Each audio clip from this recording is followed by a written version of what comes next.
अभी अभी की सबसे बड़ी खबर राजधानी पटना से आ रही है, जहां पर टॉप मोस्ट वांटेड अपराधी सोनू यादव का बिहार पुलिस ने एनकाउंटर कर दिया है। और आपको यह जानकर हैरानी होगी कि इस पर दर्जनों आपराधिक मामले पहले से चल रहे थे।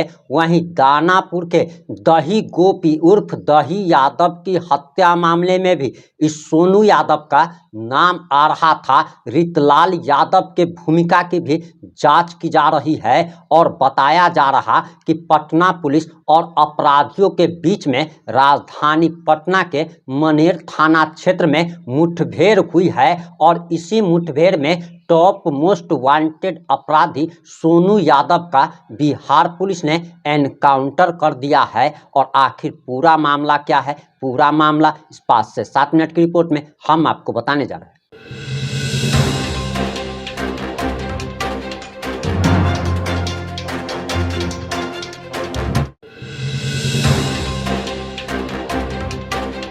नमस्कार, मैं प्रिंस कुमार सिंह और आप देख रहे हैं पॉजिटिव इंडिया। अगर अभी तक आपने चैनल को सब्सक्राइब नहीं किया है तो खबरों से अपडेट रहने के लिए कृपया चैनल को सब्सक्राइब कर लीजिए। और जो लोग भी ऑलरेडी कर चुके हैं उन तमाम लोगों को सही हृदय धन्यवाद। अब वापस आते हैं हम अपनी खबर पर और आपको बताते चले कि बिहार पुलिस और एसटीएफ की संयुक्त कार्रवाई में सोनू यादव को पटना पुलिस और एसटीएफ ने गोली मार दी है। और इसका नाम दही गोप की हत्या मामले में भी आ रहा था, जो कि दानापुर छावनी के पूर्व अध्यक्ष थे। और बताया जा रहा कि रितलाल यादव की भूमिका की भी जांच की जा रही है। और हम आगे आपको कुछ भी बताएं उससे पहले आप सिटी एसपी का और एसपी साहब का ये बयान सुनिए। साथ पटना जिले का ये सबसे वांछित अपराधियों में से एक था सोनू। और जो दहीगोप हत्याकांड जैसा कि आप लोगों को पता है उसमें हुआ था, उसमें भी वो मुख्य शूटर था राहुल जनरेटर के साथ साथ। इसके अलावा एक अन्य हत्याकांड जो जितेंद्र हत्याकांड हुआ था उसमें भी वो एक शूटर था। इस तरह उसने कई हत्याएं की थी।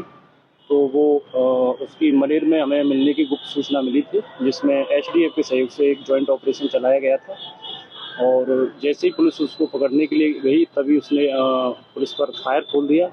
पुलिस को आत्मरक्षार्थ कंट्रोल वे में फायरिंग करनी पड़ी और इसी क्रम में उसके पैर में गोली लगी है और उसको चिकित्सा के लिए अस्पताल में भर्ती कर दिया गया और इसमें आगे की कार्रवाई चल रही है। तो कितने अपराधी वहाँ पर थे सर? 3-4 लोग थे उन लोगों के साथ, उसके साथ में, बट वो लोग भागने में सफल रहे और इसको पुलिस के द्वारा पकड़ लिया गया क्योंकि इसने फायर पुलिस पर खोला था। पुलिस ने भी आत्मरक्षार्थ कंट्रोल वे में फायर किए और इसके पैर में गोली लगी है। कितनी गोलियां चली हुई सर? 3-4 राउंड फायर हुए थे। पुलिस की तरफ से 2 राउंड फायर किए गए, जिसमें से एक गोली इसके पैर में लगी है। क्या प्रथम जैसा लग रहा है सर? दहीगोप हत्याकांड संपूर्ण हो गया सर? हाँ, अभी दहीगोप हत्याकांड का लास्ट और सबसे मुख्य शूटर था इसमें। तो अभी और भी थोड़ा बहुत जो भी इन्वेस्टिगेशन हम लोगों के सामने बचा है हम लोग भी कर रहे हैं, लेकिन इसमें जो शूटर थे और जो लाइनर थे उन लोग लगभग उन सब लोगों को हमने भेज दिया है। और अभी हालांकि इसमें 1-2 लाइनर की और भूमिका है और कुछ बिंदुओं पर जांच होना भी अभी बाकी है। तो वो जांच तो अभी चलेगी कि उसमें क्या चीज़ें हैं, जो उनका बयान है, और वो चलता रहेगा अभी, उसमें आगे देखा जाएगा। सर गोली उधर से चली थी क्या? हाँ, गोली पुलिस पर ही पहले चली थी। पुलिस ने तो आत्मरक्षार्थ कंट्रोल वे में फायरिंग की थी और जब चूंकि अपराधी गोली चलाएगा तो पुलिस शांत तो बैठ नहीं सकती है। पुलिस ने भी उसमें फायरिंग की तो उसके पैर में, तो अपराधी को भी अस्पताल में भर्ती करा दिया गया है और एसओपी का पूरा पालन किया गया है। और इसमें एक पुलिस की तरफ से एफआईआर भी की जाएगी अटेम्प्ट टू मर्डर की, क्योंकि ये पुलिस पर जानलेवा हमला था। अगर ये भी हो सकता था कि पुलिस को गोली लग जाती। के बीच फायरिंग की घटना हुई है। इस पे सोनू कुमार नामक एक अपराध कर्मी है जो कई गंभीर कांडों में वांछित है। वो दानापुर और मनेर में मर्डर केस में भी वांटेड है। उसके गिरफ्तारी के लिए एएसपी दानापुर मिस्टर भानु प्रताप सिंह के नेतृत्व में एक टीम का गठन किया गया था।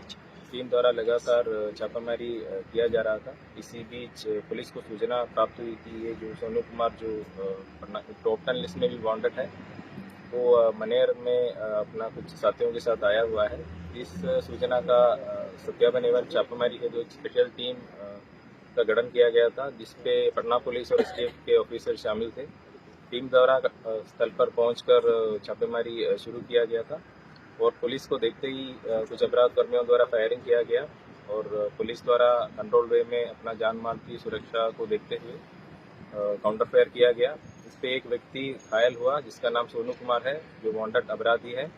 उसके पैर में गोली लगा है, उसका इलाज के लिए अभी हॉस्पिटल लेकर गए हैं और पुलिस द्वारा आगे की कार्रवाई किया जा रहा है। अपराधी को गोली कहाँ लगी है?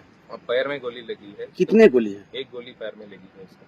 कितने संख्या में अपराधी थे? अपराधी 3-4 संख्या में थे और पुलिस को देखते हुए वो फायरिंग किया गया और कुछ लोग भागने में सफल रहे और एक जो घायल है उसको पुलिस द्वारा पकड़ लिया गया।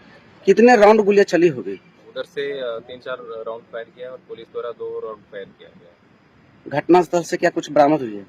घटनास्थल से पिस्टल वगैरह बरामद है। दरअसल मीडिया रिपोर्ट्स के अनुसार जो जानकारी निकल के सामने आ रही उसके अनुसार बताया जा रहा कि पुलिस को पटना जिले के टॉप 10 अपराधियों की सूची में शामिल अपराधी सोनू कुमार के मनेर थाना क्षेत्र में होने की सूचना मिली थी, जिसके बाद पटना पुलिस और एसटीएफ ने संयुक्त कार्रवाई करते हुए छापेमारी की। इसी दौरान अपराधियों ने पुलिस को देखकर फायरिंग करना शुरू कर दिया और पुलिस की जवाबी कार्रवाई के दौरान सोनू यादव के पैर में गोली लगी है, जिसके बाद उसे गिरफ्तार कर लिया गया है। पटना पश्चिमी के सिटी एसपी शरद आरएस ने जानकारी देते हुए बताया कि अपराधियों की संख्या 3 से 4 थी। मुठभेड़ के दौरान वे भागने में सफल रहे। पुलिस अपराधियों को पकड़ने के लिए लगातार छापेमारी कर रही है। वहीं पुलिस की जवाबी कार्रवाई में पैर में गोली लगने के बाद अपराधी सोनू भाग नहीं पाया और उसे पटना पुलिस